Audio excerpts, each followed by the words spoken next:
Assalamu alaikum жалпы мекендештер, амансыздар. Сіздермен кайрадан эле Москва бар. Аккеме студиясында окуялар, жаңылыктар жана кабарлар менен саламатсыздарбы? Бүгүнкү күнгө 25 май ишемби, дем алыш күнүңүздөр ийгиликтүү, жакшы, көңүлдөгүдөй улансын. Москвадагы маанилүү кабарлар менен тааныштырабыз. Сиздер бирден лайк басып, бизди колдоп кетиңиздер. Россияда мигранттарды колдоп, коргоп, алар үчүн күйгөн деле депутаттар табылат экен. Айрыкча акыркы күндөрү мигрант сөзү оозунан түшпөгөн, баарына жаман көрсөткөн депутат Матвеев депутат Илдар Гилмутдиновдон сөккө ишитти. Депутаттар сөккөндө бизге окшоп атаңды, энеңди деп сөкпөйт да, бирок сөз менен сөккөндөн да катуу айтып коет. Илдар Гилмутдиновдун сөзүн келтирсек: Если ты не разбираешься в вопросах национальной политики, межнациональных отношений, в вопросах, связанных с этой темой, не надо лезть со своими непродуманными заявлениями, деп билдирген. Кыргызстага которгондо, эгерде сен улуттук саясаттын, улуттук аралык мамилелердин, маселелерин же бул темага байланыштуу маселелерди түшүнбөсөң, анда өзүңдүн ойлоруң менен мурдуңду тыкпа, деп катуу айткан. Депутат Илдар красавчик дегендер бирден лайк басып коюңуздар. Эми уруштун баары кайдан башталды? Мамлекеттик думанын депутаты Илдар Гилмутдинов депутат Михаил Матвеевдин мигранттарды мастурбектер деп атаган сөзүн кескин айыптады. Буга чейин Матвеев мигранттарды кемсинтип, мен мастурбек мынчалык эркин дем алган башка өлкөнү билбейм деп жазган. Эгерде сиз улуттук саясаттын, улуттар аралык мамилелердин, маселелерин же бир темага байланыштуу маселелер түшүнбөсөңүз, анда өзүңүздүн туура эмес ойлоруңузду айтуунун кереги жок. Биз азыр Думага миграциялык саясатты андан ары өркүндөтүүгө байланыштуу темаларды кылдат талкуулап жатабыз. Жакынкы келечекте биз субъектилердин кызматтарын көптөгөн ыйгарым укуктарын чагылдырган кирүү жана чыгуу, въезд жана выезд мыйзамдарын күтүп жатабыз. Биз алек болгон бул бир топ чаралар, иш-чаралар бар деп түшүндүрдү Гилмутдинов.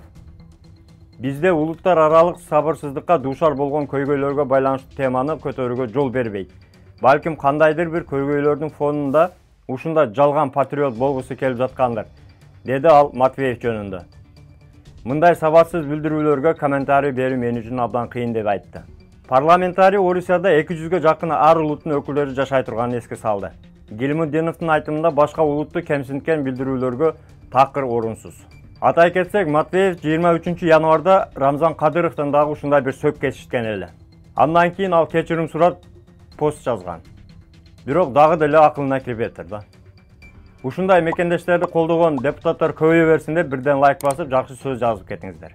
Эми Москва Telegram группасына жардам бере кетели. Мамат Азимов сураптыр. Ассаламу алейкум барыңыздарга. Туугандар, мен Москвага келгениме 2 жыл болуп калды. 1,5 жыл мурун границага чыгып келгем. Ошол убак 1-3 ай жана 9 айлык регистрация Москвага коюлган болчу. Андан бери, жарым жылдан бери Иваново шаарында иштеп келем. Жакынкы убакта кайрадан Москвага бара турган болуп жатам. Сурайын дегеним, Москвага барып регистрациямды продление кылсам болобу, же границага чыгып келишим керекпи? Билген туугандар жооп берип коюңуздарчы дейт. Урматтуу мекендештер, эгерде Москвадан негизи эле илгери регистрация болуп башка региондорго кетсеңиздер, анан ал жакта иштеп кайра Москвага келе турган болсоңуздар, перерегистрация кылыш керек. Граница чыгыштын кереги жок. Москвага биринчи адрес болуш керек, ошол адреске регистрация кылдырыш керек. Ал үчүн трудовой договор сөзсүз суралат. Эгерде 1 жылдан ашык, 90 күндөн ашык жүргөн болсоңуз, трудовой договор суралат. Андан сырткары Сахарованын жашыл картасы дагы суралышы мүмкүн. Москвага келгенде сөзсүз московский регистрация болуш керек. Москвага кайрадан перерегистрация кыласыздар. Гүлсайра сураптыр, өзүбүз кантип алсак болот. Негизи акыркы күндөрү Москва жардам группасында Телеграмда көп суроолор бар. Авиабилетти кайерден алсак болот, алданып калдык эле, алданбаш үчүн кимдерге кайрылсак болот деп. Баягы эле Береке дагы жарайт кереке деп bereke.ru сайтында астына түшсөңүздөр авиабилеттердин алуу жолдору бар. Ошол жерде Москвадан кааласаңыз Ошко, Тамчыга, Бишкекке каалаган күнгө, каалаган убакытка алсаңыздар болот.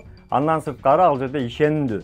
Андан сырткары туугандар, Google Play'ге кирсеңиздер, bereke.ru сайтынын приложениясы бар, тиркемеси бар. Ошол тиркемени көчүрүп алсаңыздар, учардан алдын сөзсүз кара тизме штрафтарды текшерип алыңыздар. Билет алгандан кийин барып чек арадан өтпөй, акчасына күйүп калбаңыздар. Алдын ала текшерип алсаңыздар болот өзүңүз эле. Бүгүнкү кыскача жакшы кабарлар сиздерге пайда алып келди деген ойдобуз. Сөзсүз түрдө жакындарыңыздар менен бөлүшүп коюңуздар, группаларга таркатып, каналга катталып, лайктан басканды унутпаңыздар туугандар.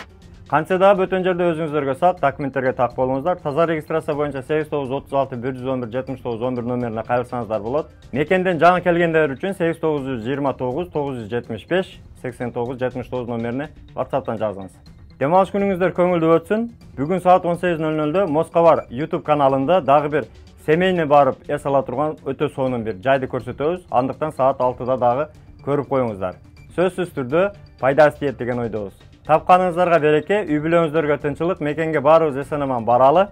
Жакшылыктарда көрүшкөнчө аман жүрүңүздөр. Москвадагы мекендештер, кирди чыкты боюнча границага кыйналган жерлештерди бекер ташыган, жолдо полный жардам берген, чек арага до конца өзү барган Толкунбекке чалыңыз. Аккемеден десеңиз полный кошумча чыгымдар, разворот, черный список, өтүп кеткен, жоголгон документтер бекер болот. Машиналар комфорт, ыңгайлуу, жылуу жумшак барып келесиздер.